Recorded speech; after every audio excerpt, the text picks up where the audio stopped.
Walang makitang iba pang ebidensya ang PNP para iugnay ang anak ng negosyanteng si Anson Tan sa pagdukot at pagpatay rito at kanyang driver.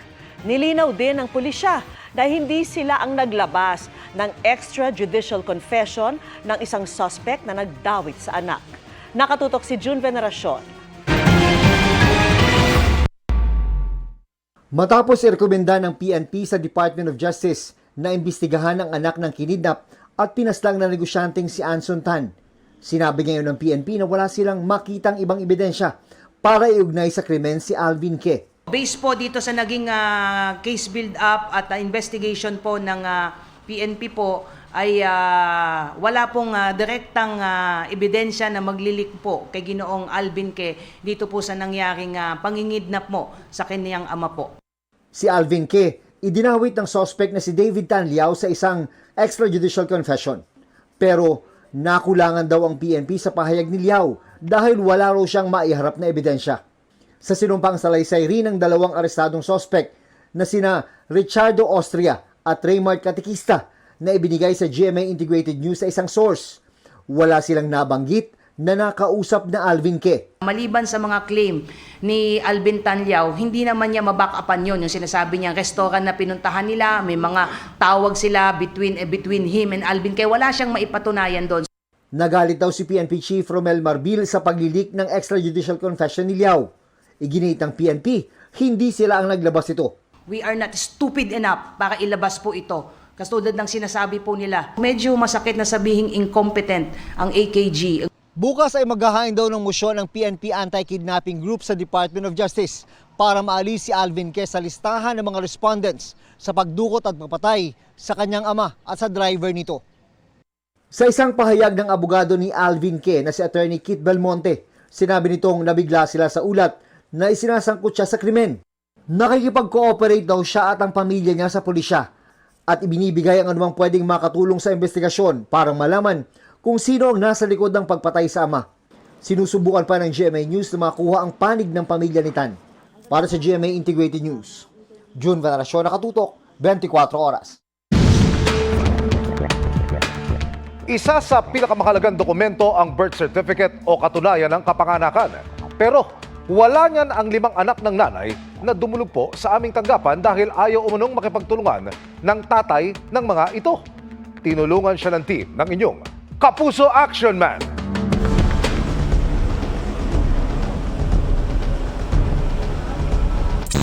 Problemado ang inang si Sarah, di niya tunay na pangalan, sa 6 kasi na anak niya. Ang panganay lang niya ang may birth certificate.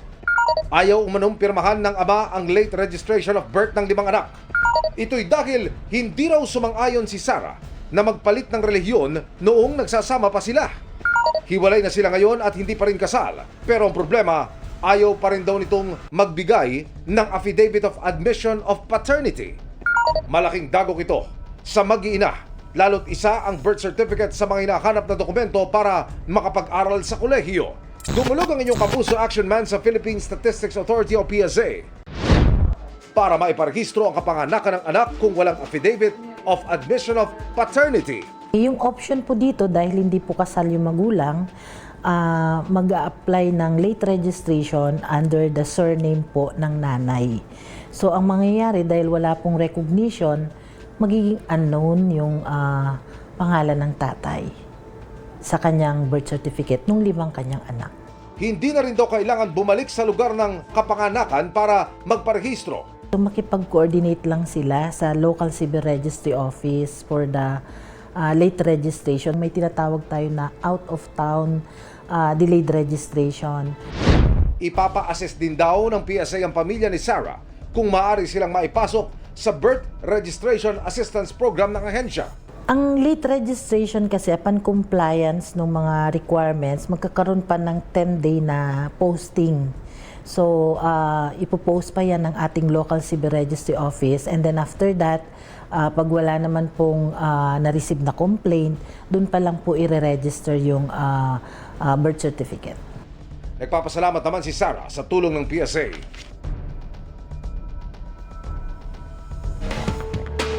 Tututukan namin ang sumbong na ito. Para po sa inyong mga sumbong, pwedeng mag-message sa Kapuso Action Man Facebook page o magtungo sa GMA Action Center sa GMA Network Drive, corner Samar Avenue, Diliman, Quezon City.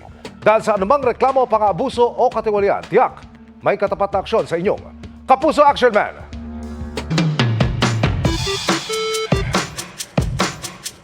Magandang gabi mga kapuso. Ako po ang inyong Kuya Kim na magbibigay sa inyo ng trivia sa likod mga trending na balita. Marami ang napangiti at napanghiwi sa talento ng isang babae mula Cagayan. Kaya kasi niya magbukas ng bote ng soft drinks gamit ang kanyang bibig. Isang paalala, huwag na huwag gagayahin ang inyong mapapanood.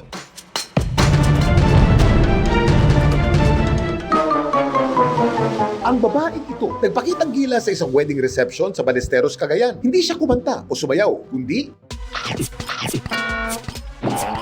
nagbukas ng mga bote ng soft drinks gamit ang kanyang bibig. Bottle opener yan? Wow! Ang babae sa viral video, si Ronaldin. Mga opener namin nasira kasi pinapabukas nila. Di binuksan ko naman, sir. Ilang bote ng soft drinks lang nabuksan niya nung araw na yun. Hindi ko po mabilang, sir, kasi ang dami naman sila. Ang pagbukas ng bote ng soft drinks gamit ang bibig, matagal na raw talent ni Ronaldin. At ang pinagpapasalamat niya, Okay naman yung ngipin ko. Buo naman, wala naman na, sir.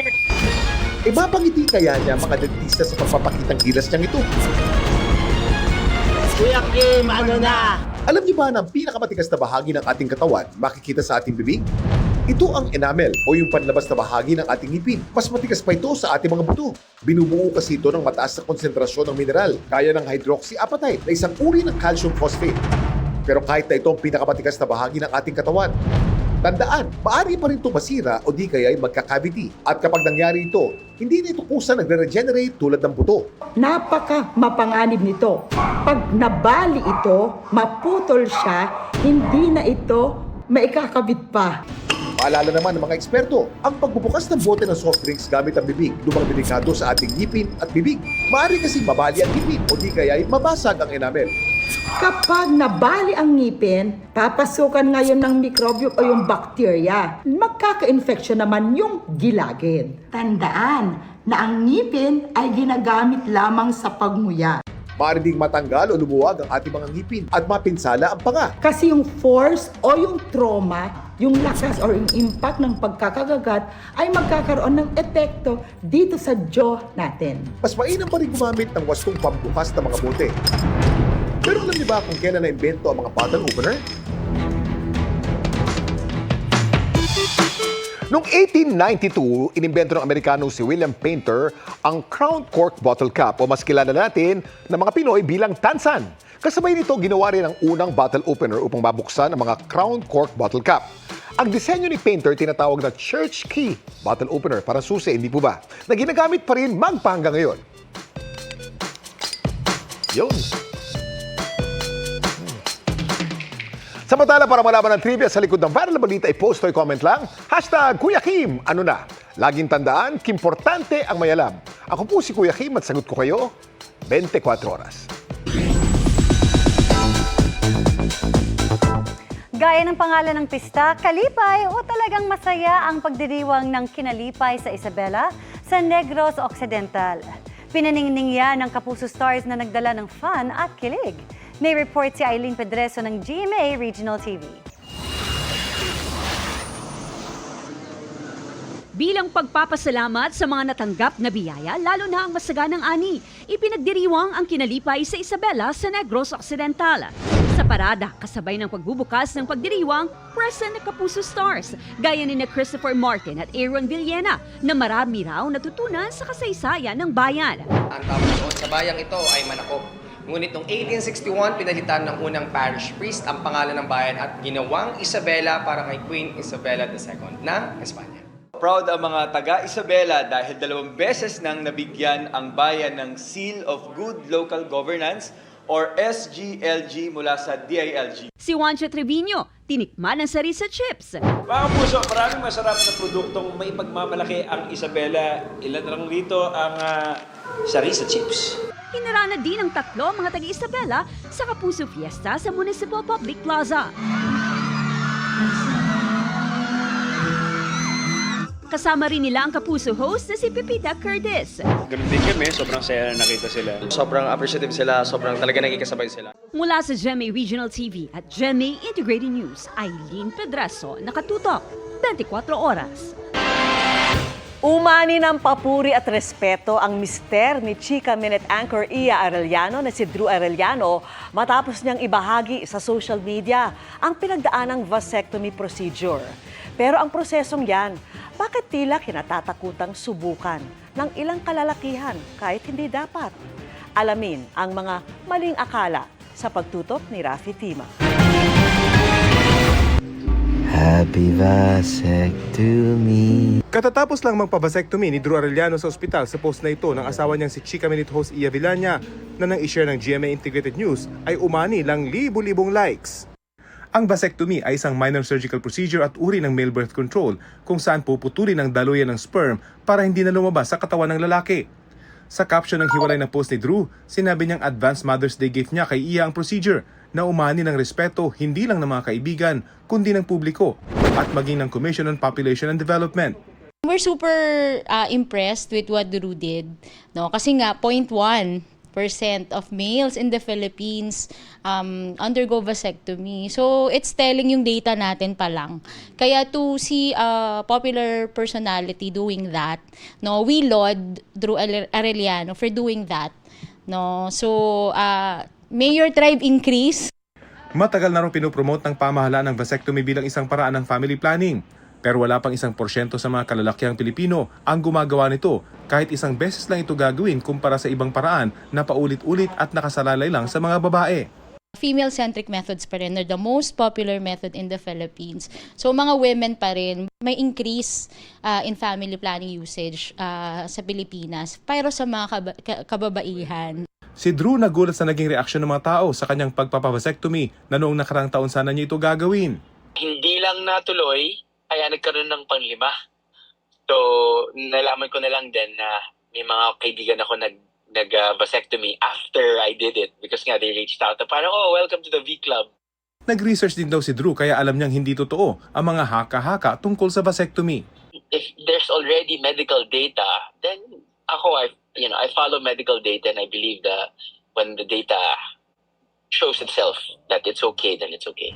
Ang midwife na si Trinidad, batid kung gaano kahirap i-promote ang vasectomy sa mga lalaki dahil sa mga maling akala. Pangunahin dito na mababawasan ang pagkalalaki ng sasailalim dito na hindi anya totoo. Kapag nagpa-vasectomy, is pinuputol lang po yung anurang kunlay. Kung baga, hindi naman po yan, hindi po siya nakakaapekto doon sa gana sa sex. Yung fear nila kaya ayaw nila. So, hindi po totoo yun. Dito sa Quezon City, 242 lamang ang kalalakihang sumailalim sa vasectomy ngayong taon kumpara sa 26,648 na kababaihang nagpa-bilateral tubal ligation ngayong taon. Sana raw matanggal na ang stigma ng family planning, nakasalalay lang sa mga kababaihan. Para sa GMA Integrated News, Rafi Tima nakatutok, 24 oras. Very excited na si Jillian Ward dahil mapapanood na rin siya soon sa mga batang Riles. Looking forward na nga ang Riles boys na makatrabaho si Jillian. Ano naman kaya ang reaction ng dating siniship sa kanya na si Rahil? Makichika kay Larson Tiago. After ng back-to-back success ng abot kamay na pangarap at may Ilonggo Girl, magbakasyon at magpahinga muna ang original plan ni Jillian Ward. Pero ibang klaseng excitement anya ang feels ng bagong offer sa kanya, kaya di natanggihan. Isang role sa high-rating GMA Prime series na Mga Batang Riles. Something different po siya. And syempre, ang gagaling ng mga kasama ko. So, for sure, may mga bago akong matututunan. Dumalaw na siya sa set ng action drama series at nakaharap na ang Riles boys na sina Miguel Can Felix, Kokoy De Santos, Rahil Birria at Anton Vinzon. Sa role kong ito, gusto ko mag-experiment. Gusto ko mag-try ng something new sa style. Isa na ako, Batang Riles. Yeah! I'm excited to work with her dahil Sobrang tagal na namin magkakilala. Sabay kami lumaki sa showbiz. Pero ngayon pa lang kami magkakatrabaho. Excited ako may matutunan kay Jillian. At sana may matutunan din siya sa amin. Overwhelmed ako sa nangyari ngayon sa mga batang release. Nag-look forward ulit kasi na-miss ko rin po yung mga eksena namin sa Abot Kamay. Pinaulan na naman ng tukso ng realest boy si Rahil na dating siniship ng fans kay Jillian. Hey, masaya ka ba or disappointed ka? Saya. Sobrang saya. Masaya din sila, oh. Tanong mo din sila, masaya ba kayo? Masaya ako para sa kaibigan ko. Masaya ka ba? Ay, hindi. Oo naman, syempre. Excited ako sa kaibigan ko. Bilis ng tibok ng puso ko. Sobra. Masaya po ako para sa sarili ko at para sa amin lahat. Lor Santiago, updated sa showbiz happening. And that's my chika this Thursday night. Ako po si Iya Arellano. Miss Mel, Miss Vicky, Emil. Thanks, Iya.